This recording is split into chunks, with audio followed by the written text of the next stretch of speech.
This one here is like, I'm not getting her to say anything. Maybe you get her to say something. There you go. Every now and then. You got Gavin in that bag?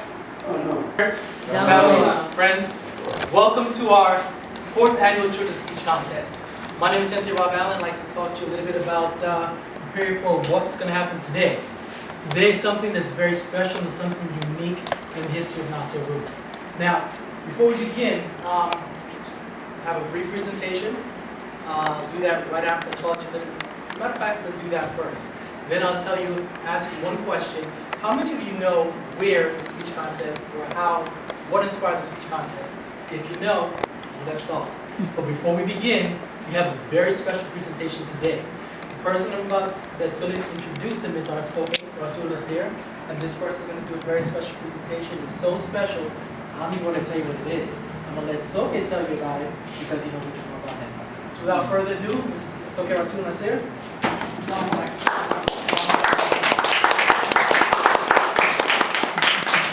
So we get old, so you got to know one thing here. Y'all don't do this when y'all talk now, right? Y'all go over here, stand here, and start the presentation. Stand right here in the middle, right here on the black mat, and start talking. Turn to the judges, do your thing. Who's gonna win? Whoosh. One person did. 2 people didn't raise their hand. Oh, you did? Gotta shoot it up. Gotta shoot it up. Okay, put it down. That's enough. Okay, that's enough. Thank you everybody for coming. Thank you judges. Appreciate everybody's time and effort and their support. And this young man that I'm about to bring out, his support, because what he's about to do is an added addition to our program. And it makes our program look even that much more important. As you know, you see to my right here, you have 3 Muslim women who go back in the history of Islam in this country. Along a little bit with myself too. Someone got me beat by years. I started in 1974. I converted from Christianity into Islam in 74. But long before that, there was a man known as Elijah Muhammad. And he was a little bitty man. I never really saw him personally. But I heard him all the time. And I said, who's that man talking like that? And, you know, I was in college at the time. So I'm saying, this man, he talk like that and he got all these followers? So, this man here this brother, this friend, this man, kind of like looked like him too. And he got a little persona about himself. He's also a journalist, he writes. And he's also a New York City investigative caseworker. That means if you're bad, somebody not taking care of their responsibilities, right? You may see him visibly knock on your door, but he won't be coming to you like Elijah Muhammad. He'll be coming to you like Dawood Gray. That's his name, Dawood Gray. I met him at the mosque. We both were FOI, which means Fruit of Islam members, the security wing for the Nation of Islam. I've known him for years, and he came to me and said, hey Rasul, man, you know, I do a little impersonation of Elijah Muhammad. Can I come and add that to your program? Yeah, I mean, how good are you, man? You know me, I want to make sure you're good before you go before people. He said, well, let me just give you a sample on the phone. And he did. I'm not going to do it. So I'm going to let him do it. Lord up, Dawood Gray. Let's go.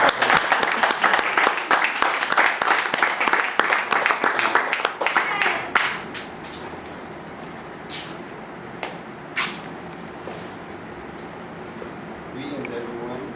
Greetings. I want to first start off by thanking Almighty God, Allah, the Creator, the Supreme Being, responsible for our life. I also want to thank Soke, Rasul Nasir, and the whole school. I understand the tactical school, dojo for me. So,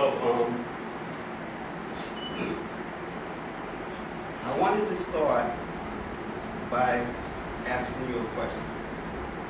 Did anybody watch think it was Friday night, when they were playing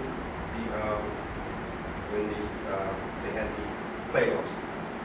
And Miami was playing against, say it again? Yeah.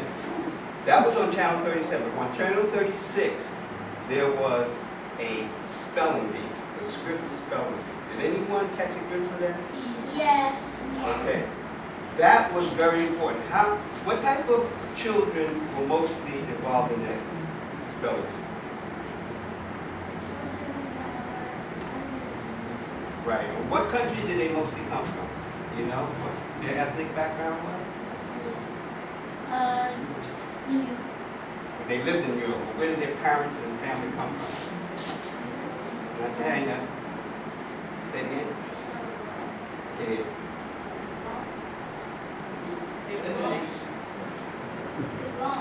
Islam. No, that's the religion. But most of them, if you looked at them, they came from either India or Pakistan or that country there. Now, that's very important. You know why? Because what they're trying to do in this school, with Rasul Nasir is trying to do, and all of the teachers are trying to instill in you a thirst and a quest for knowledge. You want to learn physically, but you're also going to learn mentally. And that's important because African Americans are not pushed to learn educationally or mentally. They're mostly pushed to learn physically. Okay? So this is what they're doing here. It's very important. We got to praise them. This particular event today is very important in terms of you reciting a speech. Okay? Okay. So, the other thing I want to turn to is this. You see that picture up there by the bird there? Does anyone know who that is? Yes, sir. Say it again? Excellent. Excellent. Now, Malcolm X was a great man. Great man. Very intelligent, very charismatic. He was a spokesman for the rights of African Americans, right? But there was someone that was behind him that kind of helped him, shaped him, and motivated him, and made him to be very successful. Do you know who that was? I saw a movie of it, and it was like, I saw Muhammad, I was doing Muhammad. Okay. Well, no, that wasn't the man, but he was one of them that was associated in the group. The man's name who started the group was Elijah Muhammad. And what I'm going to do is try to impersonate him to give you an idea, because they don't do movies. You won't go to the movies to see him. And it's very hard to see even plays or acting. So an impersonation is like an enactment of him, okay? But I just want to give you a little history as to why he's so important, okay? Okay. Yes, sir. The speech that the impersonation that you're going to give is the speech that he has given, and it's going to be his words? It's going to be his words, yes, sir. Thank you. Okay? Okay, but this is a little history, okay? He was very important because he came around in a time way before he was born. It was in the 1960s, or actually 1930s. But in the 60s, by the time they came to the 60s, a lot of black people were joining the Nation of Islam because they were very popular, and they even instilled such songs, and people like James Brown to sing a song called "I'm Black and I'm Proud." Okay? They also were able to organize and develop different mosques. Okay? They were in Chicago, Milwaukee, New York, and things like that. They had over 130 mosques throughout the country, and I had 250,000 people in there. They had groups, very important singing groups. This is probably before your time too. The Five Stair Steps, the Delphonics, the Kool in the Gang. Your parents and your grandparents probably know them, okay? And so, and they had a newspaper called Muhammad Speaks. And like Brother Rasul was saying, we would go out in the streets with these papers. You don't see them too many of them now. But we go in the street and sell the paper to black people because they wouldn't take it on the stand, okay? And so this man was very important. He also helped to produce certain products. We had supermarkets dry cleaners and things like that. We had what they call a steak and take and bean pies and carrot cakes and things of that nature. You see? So it was a big movement in their time. And the history has not really been captured. But we're trying to capture it and preserve it now. So I'm going to do, like I said, an impersonation for you, okay? Also, I want to say about Elijah Muhammad was he was a very small man. I don't think we have a picture of him. Okay. But he was born in Georgia, in the South, deep South, in 1897. That's way longer. That's before the 1800s. And he was a son of a preacher. His father was a preacher. And once at 10 years old, he was studying the Bible so intensely that he would challenge his father on questions at 10 years old, challenge him and question him about the Bible and whether or not this made sense to him. And his father got so angry one time that he said to his wife, that boy gets on my nerves. All right? So I'm going to do a little impersonation for you, okay? And we'll see how you like it, okay? If you like it, give me a clap. If you don't, okay? All right.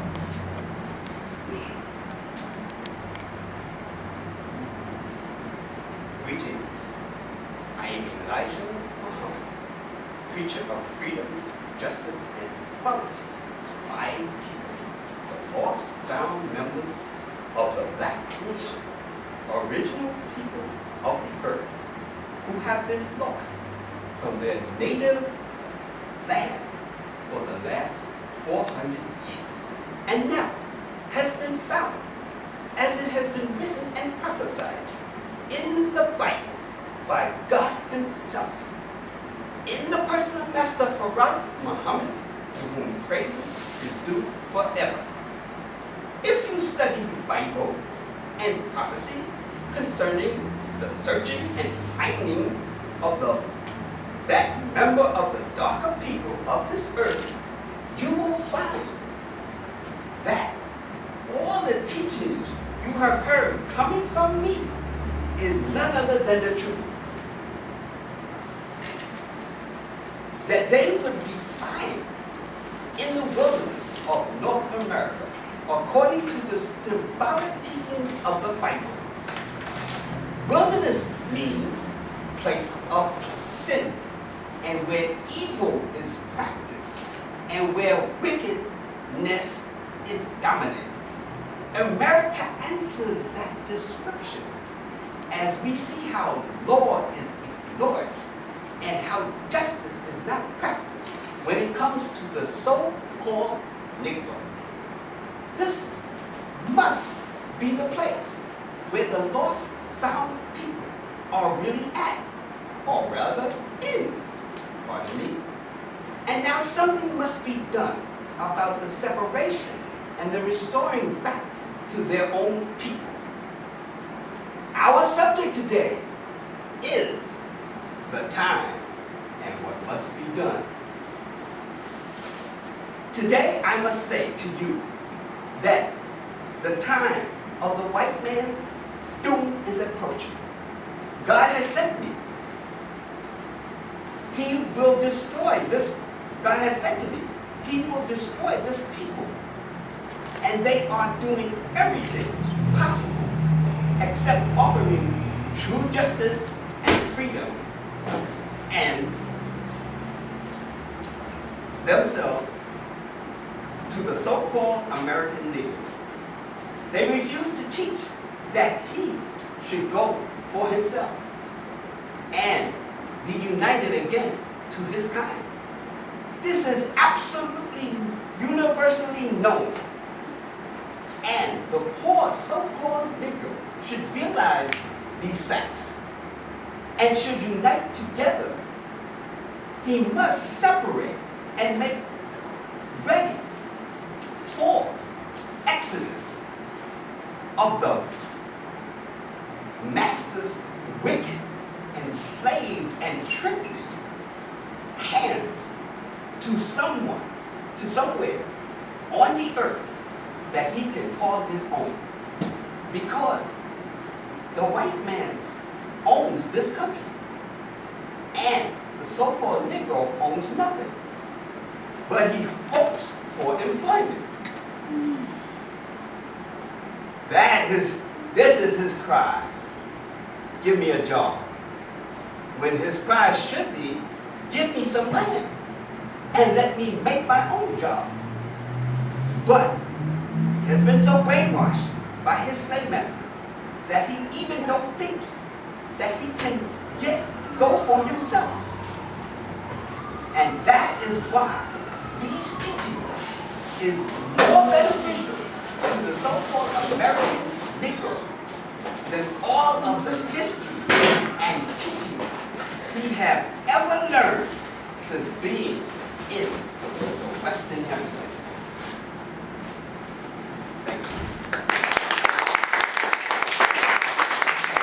How did judges like it?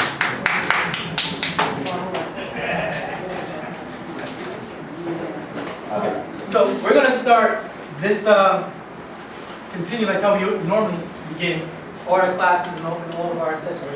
Classes up, on your feet, students up. Ready, stands?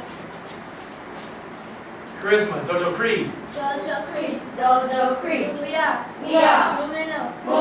And Nasir. Nasir. We study. The ways. Of power. Gentleness. And survival. We We strive. to increase. Our knowledge. And to humble ourselves. We strive. To be pleasing. To our Creator. We We are winners. Now. And forever. Never to be a quitter. Always a winner. We shall always. Be ready. Be self-sufficient. Parents and friends, turn around, have a seat. Indian style, make yourself comfortable. Okay, so now before this lovely presentation that we had here, I left you with a question. And the question that I asked was, how many of you know what inspired the speech contest that we're about to embark on today? Confidence. Confidence? No, what inspired it? What led us? It inspired to have the speech contest because Sokan wanted people to have more courage to public to do those speeches. Okay, good answer. Now what I'm looking for, a good answer. Go ahead. The reason that as soon as Sokan started the speech contest was because he saw a video of they talking about the anger for second. Wow. Did everybody hear that? Yeah. For those of you that did not hear, she said, tell us your name please so they can hear. Brianna Brown. Brianna Brown said the reason why this young man by the name of Jonathan E. McCoy, young man, won a speech contest. Come and have a seat.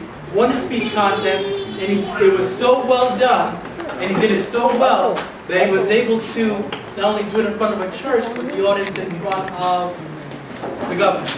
I'm not going to tell you about it, but what I will tell you is that it was so powerful. We decided this young man, about, I don't know, 8 to 10 years old, if he can do that, do a speech from memory in public with the audience of the governor and a huge audience bigger than this, then there's no reason why our kids can't do it. Can we agree? Okay, so anything anyone else can do, we can do. Because this school, Tots Dojo, as a martial arts institution of higher learning, has 3 primary objectives to help you not only succeed physically. Yeah, any school can do that, help you develop physically and survive in the streets. That's great. The difference is, how are you in school? How are you in the boardroom? How are you in life? What is your academics? Can't do it now. Your biggest weapon is what? The strongest weapon class is what? Your mind. And if you don't develop your mind, it becomes weak, right? So guess what? If you have to resort to physical skills, then guess what? You've already lost. So we train you to use your mind first, develop you physically, mentally, emotionally, and spiritually. You do that, you become a well-rounded person, and you put yourself in a position to survive in any arena in life. Is that not what we want to do as women? Is that right? Yes. Okay, great. Now, for those of us that are older, how many of you are familiar with the term called boomerang kids? I know it's old terminology, but are you familiar with the term boomerang kids? Okay, maybe I'm dating myself. The terminology boomerang kids means basically the children grow up, they move out, they come back home. Now, the objective is the kids grow up, they move out, they stay out. That's the goal. So we're preparing our next generation here to grow up, make money, move out, stay out, and take care of us when we get older. Fair enough? Yes, sir. So the skills that they're going to learn here now are going to carry them and last with them for their entire life. And that's a beautiful thing. This is a ripe age. I can tell you from experience that there are things that I did at this age that I still remember to this day. And these are life things that we're carry on with me. All right? So as we go forward, let me take a moment. How much we need to work with our young people. And that's why I'm so happy. And I feel so blessed to be here and see how these young people are really, inshallah, which means God willing, they will be around to not be boomerang kids and come back and take care of us. Yes. Thank you very much. Thank you. Assalamu alaikum. It is a privilege to be here. I am that boomerang kid.